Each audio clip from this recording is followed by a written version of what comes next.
কি ভাবছেন পুজো এসে গেছে? না, একদমই নয়। দুর্গাপুজোর এখনো প্রায় 2 মাস বাকি। তাহলে ধর্মতলা চত্বরে এত কেনার হিড়িক কিসের? আসলে এই ছবি 21শে জুলাইয়ের সভা শুরু হওয়ার ঠিক আগের।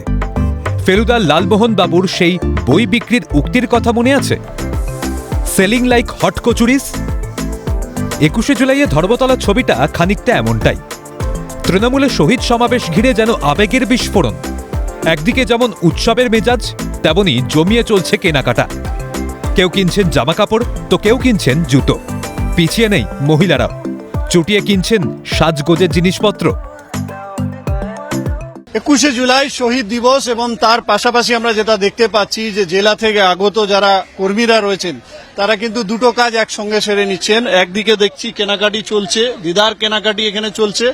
এখন যেহেতু সময় হয়নি সেজন্য তারা এখান থেকে কেনাকাটি করার পরে একেবারে সভাস্থলে চলে যাবেন। সবার আছে মেন, তো এখানে দেখা যায় কিছু জিনিস এটাও কেনাকাটা আছে। হ্যাঁ, সবাই আছে, সবটা আছে মেন।